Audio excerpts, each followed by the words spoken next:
পরিবর্তন হলো ওয়ারিশান সম্পত্তি কিংবা পৈতৃক সম্পত্তি ভোগ দখলের নিয়ম কানুন। কি নিয়ম তৈরি হলো কিংবা সেই সকল নিয়ম আসলে কি, কিভাবে প্রতীয়মান হলে সেই সকল সম্পত্তি ভোগ দখল সহজ হবে কিংবা পরবর্তীতে কোনো সমস্যা হবে না, চলুন আজকে আমরা এই বিষয়টি নিয়ে একটু বিস্তারিতভাবে আলোচনা করে দেখি। তবে ভিডিওটি দেখার পর যদি আপনার আমার এই ভিডিওটি ভালো লেগে থাকে, এই ধরনের আরো কোনো ভিডিও দেখার আগ্রহ জন্মায়, তাহলে আমাদের চ্যানেলটি সাবস্ক্রাইব করে আমাদের পাশেই থাকবেন। আর যদি আপনি নিয়মিত হয়ে থাকেন তাহলে লাইক কমেন্ট শেয়ার করে আমাদেরকে অনুপ্রেরণা দিবেন। পৈতৃক সম্পত্তি কিংবা ওয়ারিশান সম্পত্তি ভোগ দখলের কিন্তু কিছু নির্দিষ্ট নিয়ম কানুন রয়েছে। ব্রিটিশ আমলে এই নিয়মগুলো তৈরি হলেও যুগের পর যুগ চলে গেলেও সেই সকল নিয়ম সম্পর্কে আমরা সকলেই ঠিকঠাক মতো অবগত না, কিংবা সেই সকল সম্পত্তি কিভাবে ভোগ দখল করলে পরবর্তীতে সমস্যা হবে না, এই বিষয়গুলো নিয়ে কিন্তু আমরা যথেষ্ট সচেতন না। যার পরিপ্রেক্ষিতে আদালতে দীর্ঘদিন ধরে এই সকল বিষয় নিয়ে মামলা কিন্তু চলেই রয়েছে এবং দীর্ঘদিন ধরে নতুন নতুন প্রেক্ষাপটে কিন্তু মামলা তৈরি হচ্ছে এবং সরকার নানান ধরনের বিড়ম্বনার মধ্যে পড়ছে। জনসমাজে দেখা দিয়েছে কিন্তু নানান ধরনের গ্যাঞ্জাম এবং এই ওয়ারিশান সম্পত্তিগুলো ভোগ দখল নিয়ে ভাইয়ে ভাইয়ে রক্তে রক্তে মারামারি কাটাকাটি পর্যন্ত হয়ে যাচ্ছে। বোনের সম্পত্তি ভাই জবরদখল করে রেখেছে, বোন এসে সম্পত্তি দেওয়ার জন্য তাগাদা দিচ্ছে, তার যে পৈতৃক কিংবা ওয়ারিশান সম্পত্তির অংশ তাকে কোনোভাবেই বুঝিয়ে দেওয়া হচ্ছে না, কিংবা একজন ভাই আরেকজন ভাইকে সম্পত্তি দেয়া নেয়াতে ঠকাচ্ছে। ধরুন কোন একজন ভাই একটি ভালো সম্পত্তি ভোগ দখল করতে চাচ্ছে, তিনি তাকে না দিয়ে নিজে সেই সকল সম্পত্তি ভোগ দখল করছেন। এই যে এই সংক্রান্ত বিষয় কিন্তু হরহামেশাই আপনার আশেপাশে একটু তাকালেই দেখতে পারবেন এবং যার কারণে সম্পত্তি নিয়ে ভাগাভাগি ঠিক মতো হচ্ছে না, সেই সকল সম্পত্তি ঠিক মতো ভাগ বন্টন হচ্ছে না, সরকার ওই সকল সম্পত্তির অনুকূলে যে রাজস্ব পাওয়ার কথা সেগুলোর থেকেও বঞ্চিত হচ্ছে, কিংবা ওই সকল সম্পত্তি পরবর্তীতে দেখা যাচ্ছে দীর্ঘদিন মালিকানা ছাড়াই কিন্তু চলে আসছে। এবং এই বিষয়গুলোকে সমাধান করার জন্য এবং এই সংক্রান্ত জটিলতা যেন সামনে না আসে তার জন্যই কিছু নিয়ম কানুন কিন্তু সামনে আরো কঠিনভাবে উপস্থাপন করা হয়েছে। ভূমি অপরাধ প্রতিরোধ এবং প্রতিকার আইন যেটা বলছে সেটা হলো, এতদিন পর্যন্ত যারা যেভাবেই ওয়ারিশান সম্পত্তি ভোগ দখল করুক না কেন, এখন থেকে ওয়ারিশান সম্পত্তি ভোগ দখল করতে গেলে প্রত্যেক ব্যক্তির নির্দিষ্ট নিয়ম কানুন মেনে তারপরে সেই সকল সম্পত্তি ভোগ দখল করতে হবে। এবং এই নিয়ম কানুনগুলোর মধ্যে সর্বপ্রথম যেটি ঝুলিয়ে দেওয়া হয়েছে সেটি হলো, আপনারা যারা এতদিন পর্যন্ত ওয়ারিশান সম্পত্তি ভোগ দখল করে আসছেন কিন্তু নিজেদের ওয়ারিশদের মধ্যে গ্যাঞ্জামের কারণে সম্পত্তির বাটোয়ারা দলিল তৈরি করতে পারেন নাই কিংবা বন্টন দলিল প্রতিষ্ঠা করতে পারেন নাই, তারা সেই সকল সম্পত্তি এখনই দ্রুত বাটোয়ারা কিংবা বন্টন দলিল তৈরি করে ফেলুন।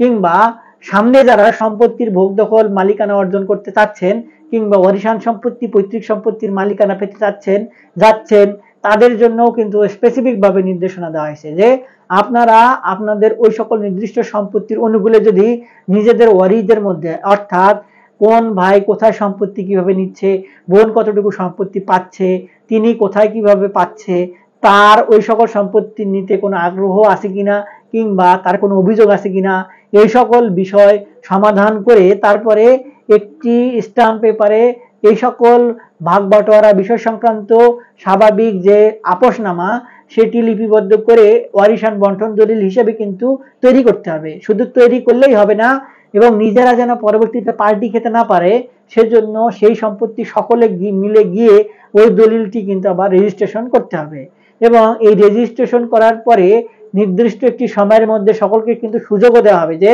আপনারা এই নির্দিষ্ট সময়ের মধ্যে যদি আবার এসে অভিযোগ দায়ের করেন তাহলে ওই সকল সম্পত্তির অনুকূলে যে আপনারা বন্টন দলিল করলেন, বাটোয়ারা দলিল করলেন, সেই বাটোয়ারা দলিল কিন্তু ক্যান্সেলও হয়ে যেতে পারে। এবং এক্ষেত্রে স্পেসিফিক ভাবে সরকার নির্দেশনা দিচ্ছে, যদি নিজেদের মধ্যে কোনোভাবে ওয়ারিশান বন্টন দলিল না করা যায় কিংবা না হয়, তাদের নিজেদের মধ্যে গ্যাঞ্জামের কারণে করতে পারছেন না, তাহলে আপনারা আদালতে শরণাপন্ন হন, আদালত থেকে সেই সকল সম্পত্তি আপনাদেরকে সমান ভাগে ভাগ করে দিবে। কিন্তু যদি আপনারা নিজেদের মধ্যে করে ফেলেন তাহলে তো কোনো কথাই নেই। আর একটি বিষয় সেটি গুরুত্ব সহকারে বলা হচ্ছে, যখন কোনো একজন ব্যক্তি সম্পত্তির অনুকূলে আপনার নিজের নামে নামজারি করতে যাবে, আগে যে বিষয়টি প্রতীয়মান ছিল, যখন কোনো একজন ব্যক্তি নির্দিষ্ট সম্পত্তি ভোগ দখল করছে তখন সেই সকল সম্পত্তি শুধু দাগে দাগে গিয়ে নামজারি করে ফেলতো, বলতো যে আমার পূর্বপুরুষের সম্পত্তি, আমার ওয়ারিশান সার্টিফিকেট রয়েছে, আমার পূর্বপুরুষের আপনার দলিল রয়েছে সম্পত্তির অনুকূলে, আমাকে নামজারি করে দেওয়া হোক। এবং এই ভূমি অফিসগুলোতে কিছু দুর্নীতিগ্রস্ত ঘুষখোর থাকার কারণে কিন্তু শুধুমাত্র দাগের দিয়েই কিছু অর্থের বিনিময়ে তাদের নামে নামজারি করে দিতেন। পরবর্তীতে দেখা দিত নানান ধরনের গ্যাঞ্জাম ফাসাদ। এবং আরেকটি ব্যাপার সেটি বলা হচ্ছে, যে সকল ব্যক্তি সম্পত্তির অনুকূলে ওয়ারিশান বন্টন দলিল করবে না, এবং যদি তিনি সম্পত্তি কারো কাছে বিক্রি করে এবং কোনো ব্যক্তি যদি সম্পত্তি ক্রয় করে, তাহলেও কিন্তু তার সেই সকল সম্পত্তি এই যে ক্রয় সূত্রে মালিকানাও বাতিল হয়ে যেতে পারে। এক্ষেত্রে যেহেতু বন্টন দলিল নেই, নিজেদের মধ্যে আপোষনামা নেই কিভাবে সম্পত্তি ভোগ দখল করবে, এক্ষেত্রে এক ভাই সম্পত্তি যদি আপনারা কিনে ফেলেন, অন্য একজন ভাই এসে যদি বলে এই সম্পত্তি আমার পূর্বপুরুষের, আমার পৈতৃক ওয়ারিশান সম্পত্তি, এই সম্পত্তিতে আমারও অংশ রয়েছে, আমার অংশ আমাকে বুঝিয়ে দেওয়া হোক। এবং আপনি ক্রেতা, আপনার কাছে যদি ওই ওয়ারিশান বন্টন দলিল না থাকে এবং তাদের আপোষ বন্টন দলিল সেটি না থাকে, সেক্ষেত্রে কিন্তু আপনি ওই সম্পত্তি ভোগ দখল করতে পারবেন না। আপনি ক্রয় সূত্রে সম্পত্তি দখলে থাকলে আপনাকে কিন্তু ছেড়ে দিতে হবে, এটি কিন্তু স্পষ্টভাবে বলছে। এবং আরেকটি ব্যাপার সেটি হচ্ছে, কোনো সম্পত্তির অনুকূলে যদি একটানা 3 বছরের অধিক খাজনা বকেয়া থাকে, তাহলে সেই সম্পত্তি কিন্তু সরকার খাস ঘোষণা করে তালিকাভুক্ত করতে পারে। এবং এক্ষেত্রে আপনার আরেকটি ব্যাপার বলা হচ্ছে, এই যে খাজনা ব্যাপারে ভাত দাখিলের যে ব্যাপারটি, সেই ব্যাপারটি কিন্তু ধাপে ধাপে ধাপে ধাপে আসে। আপনি মৃত ব্যক্তির নামে খাজনা পরিশোধ করতে পারবেন, কিন্তু সেটি হয়ে যাবে আইন দ্বারা সাংঘর্ষিক। মৃত ব্যক্তির অধীনে কোনো সম্পত্তি কিন্তু থাকতে পারে না। এক্ষেত্রে সম্পত্তি ভাগাভাগি যে ব্যাপারগুলো সর্বক্ষেত্রে কিন্তু ধর্মীয় আইন মেনে তারপরে করা হয়। মুসলিমদের জন্য মুসলিম উত্তরাধিকারী আইন, হিন্দুদের জন্য হিন্দু আইন, এবং অন্যান্য ধর্মাবলম্বীদের জন্য হিন্দু আইন কিংবা স্ট্যাটুটরি ল হিসেবে কিন্তু প্রতিষ্ঠিত করা হয়। এখন আপনি যেদিন আপনার পিতা কিংবা আপনার মাতা মৃত্যুবরণ করলেন, আপনি কিন্তু সম্পত্তি অটোমেটিক মালিক বনে গেলেন। এখন আপনি মালিক বনে যাওয়ার ফলে পরবর্তীতে কিন্তু খাজনা যখন দিতে যাবেন, তখন আপনার নামে যদি ওয়ারিশান বন্টন দলিল না থাকে, তাহলে আপনি কিন্তু সম্পত্তির অনুকূলে নাম জারি করতে পারছেন না, অর্থাৎ রেকর্ড সংশোধন করতে পারছেন না। এখন যদি রেকর্ড সংশোধন না করতে পারেন, তাহলে আপনি আসলে কার নামে খাজনা দেবেন? আপনার নামে তো খাজনা কোনোভাবেই ওখানে জমা হবে না, জমা হবে আপনার অধীনে, অর্থাৎ আপনি মাধ্যম, আপনার যে সকল সম্পত্তি আপনার পিতার কিংবা মাতার, সেই পিতা মাতার অধীনে এই সকল খাজনা জমা হবে। এবং পরবর্তীতে কিন্তু আপনি এই সকল বিষয় নিয়ে জটিলতায় পড়লে আপনার এটি ওই সম্পত্তি ভোগ দখলের জন্য চরম জটিলতা গিয়ে দাঁড়িয়ে যাবে। এবং এটি শুধু একজনের জন্য না, সকলের জন্যই কিন্তু এখন বাস্তবায়নের জন্য কড়া তাগিদ দেওয়া হয়েছে। এক্ষেত্রে যে বিষয়টি সবার সামনে উপস্থাপন করা হচ্ছে, সেটি হলো সম্পত্তি, অর্থাৎ ওয়ারিশান কিংবা পৈতৃক সম্পত্তি ভোগ দখল করতে গেলে সর্বপ্রথম সম্পত্তির মালিকানা ঠিক আছে কিনা, অর্থাৎ আপনার পূর্বপুরুষ ওই সম্পত্তির লিগ্যাল মালিক কিনা, সেটি যাচাই করে দেখতে হবে। যদি মালিক হয়, তাহলে পরবর্তীতে ওই সকল সম্পত্তির অনুকূলে নিজের ওয়ারিসদের মধ্যে ওয়ারিশান সনদ আপনার গ্রহণ করতে হবে।